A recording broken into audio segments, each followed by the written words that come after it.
Jesus explains Living in the Divine Reality versus Satan's Video Games.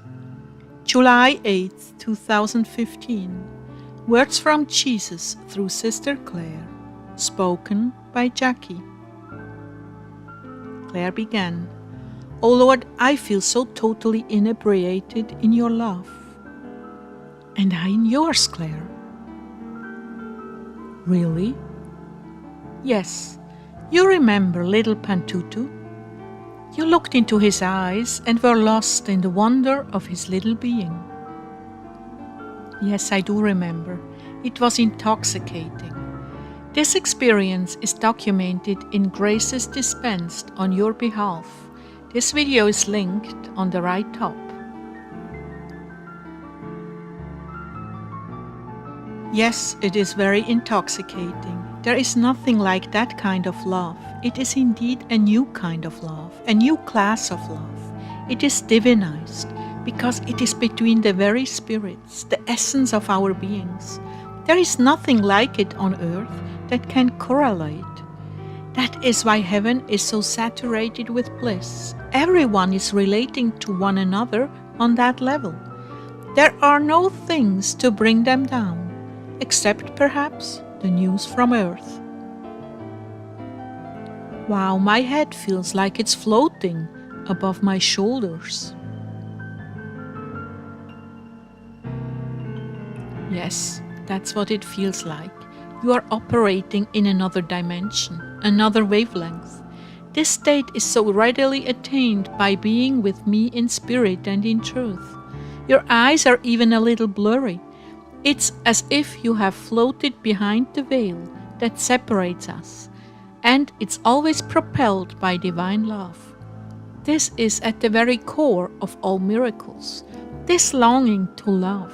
It is responsible for bilocations, for being lifted up physically off the ground, for the manifestation of miracles, for the ability to overcome everything in this world you are now living in. All can be overcome by this superabundant love. Is this what yogis do? In a manner of speaking, yes.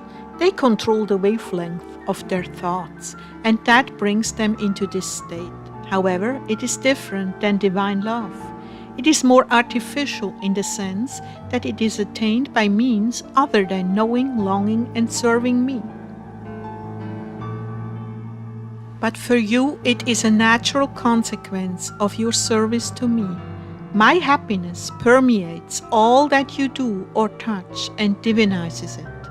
Music, art, teaching, praying, serving, all of these actions can be divinized in transports of love as the soul draws nearer and nearer to me.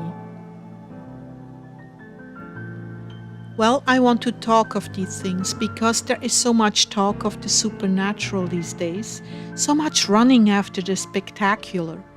But I say to you, the most spectacular of all things that can occur on earth is the love of the soul for her Creator, and beside that, for her brother. There are different ways to attain these disciplines, many different ways, but the very best is the desire of love. This is what brings you into the miraculous. This fire, once it is ignited within you, rages and burns away the pettiness of the flesh, bringing the soul face to face with me and my pure love for you. Claire, you are in that altered state of supreme peace. I have brought you here with me, my love, just to instruct you about these different dimensions and their access. This is why you love your cats so much. They slip into this state when they are around you. Satan has a counterfeit for everything. This state of mind was reserved for worship and camaraderie, never just to be used as a private tool of manipulation or mind control. But if one discovers the principles, they can in fact be put in place without the substance, love. This is another reason gaming has become so wildly important in the lives of people. It transports out of this reality into a nether-like reality where you become what you imagine. This is also the precursor to witchcraft, dangerously close to that altered reality, manipulated by the mind for evil purposes. That is, exerting the human will on the free will of another, to overpower and obtain a selfish and short-sighted result. The power of the mind is beyond reckoning, and it is a sad thing when ability overshadows morality. These things are not meant to be had supernaturally, independent of divine love. This is an abuse and premature use of the mind.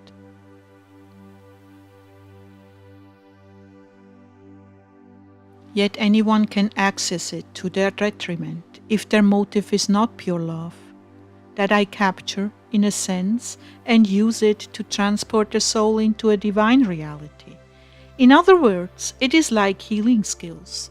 If not done strictly from a motive of love, brotherly or divine love, it can become a temptation and even a weapon in the hands of souls who are not given this gift by me. It is ultimately the safest to love me to distraction, and should I decide you are ready for a gift of supernatural nature, I give it to you. In this way, you cannot go off track so easily and fall through pride, doing damage to many, many souls. Oh, my dear ones, these things are wildfire, and if sought as an end in themselves, can lead to the destruction and loss of a soul. So many have tampered with the occult and fallen into perdition of their own choosing, I might add. They have a toxic hatred for being controlled by anyone, of having limits put on them. Obedience is out of the question. Certain souls just want to run rampant with power and show the world what they can do. But they haven't the love and discretion to control themselves, and since they refuse my control, they have almost nothing but intoxication with their own selves and their abilities. Thus, a soul who believed themselves to be starting out with the good of others in mind is easily deceived and led off track if he or she is not submitted to me. A man's gift can bring his ruin, as you well know. I prefer to give gifts with maturity, to protect my children's integrity. I'm explaining all this to you because you live in a society that is constantly pushing the limits electronically. There are many specters of control being used against you. By that, I mean energies being used by spirits and electronically to create chaos in the human mind and separate you from me. That is why quiet time, worship and prayer are so important. Your spirit can very easily get out of alignment with me once you are steeped in the doings of the world. That does include gaming and certain infused evils that are veiled under a mask of innocent fun.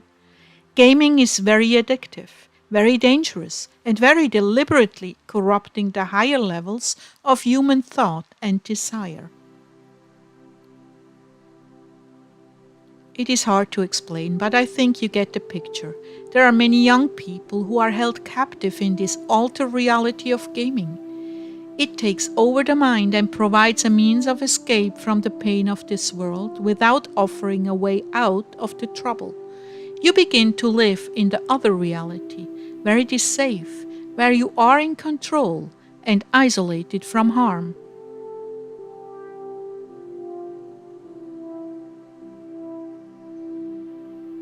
Why have I brought this up? Good question.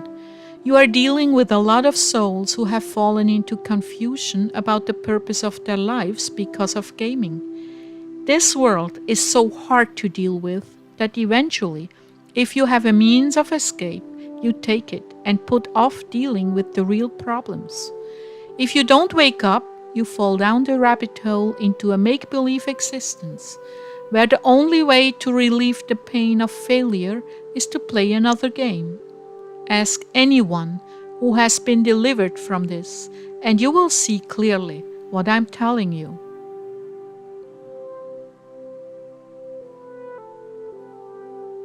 So, what is the cure for this? Being drawn into my presence, my love, my reality, my dimension, into me, where everything is supernatural, the God dimension.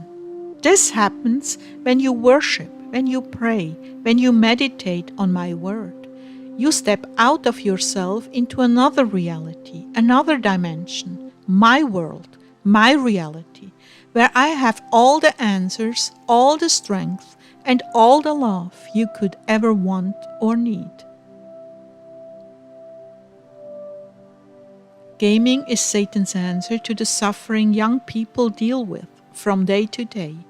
Being with me is the real answer, being drawn into my dimension. But don't people need a little recreation?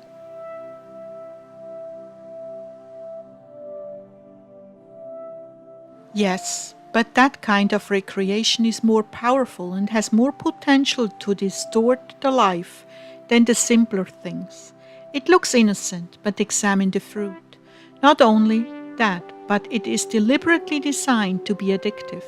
So much so that the gamer begins to depart from reality and live in the gaming world, where self-worth is determined by skill level and other gamers, and where violence is not experienced on the real level.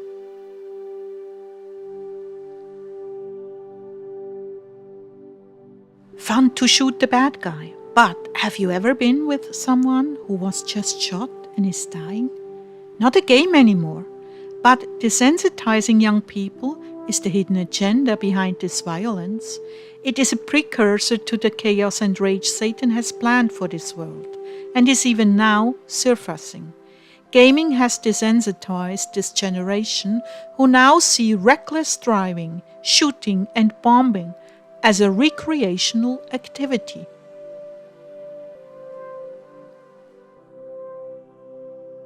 My dear ones, I've taken the time to go over this with you because some of our listeners are caught in this destructive addiction.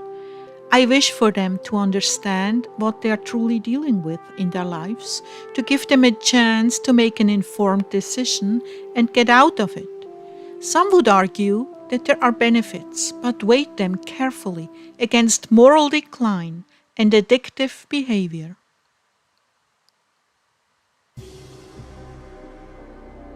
Are there any games that they can play? The rule is anything that is sinful and depicts suffering, rebelliousness, anarchy, violence, war, and destruction, anything like that is not healthy. There are simple little games, educational, and to increase mental abilities and innocent creative fun like building cities, golf, and the like. But if one becomes addicted, then you have a problem. Be ever so careful to examine the game and its goals before you get involved in it. There is nothing wrong with innocent fun. It is the sinful that should never be a part of your life. My children, I'm not trying to deprive you of all fun. I'm only asking you to be smarter than the devil and look beyond the fun to see what things you are learning and being introduced to. I'm asking you to consider also the loss of time. When you become so addicted to the game, you lose track of your life, where you are going, who you are serving, what is happening to your goals in life, your true purpose. Consider these things and be advised that if a man scoops fire into his lap, he will get burned. Be wise as a serpent and gentle as a dove. Your adversary hath thousands of years of practice corrupting human nature. Stay in obedience to me, and you will be protected. Yield up your will. Lord, please reveal to me that this is not pleasing to you, and I will stop, and expect me to do it. There is little as pleasing to me than a soul who values obedience above their own desires. I bless you now to see through my eyes the things that you are giving your time to, and the courage to let go of them if necessary.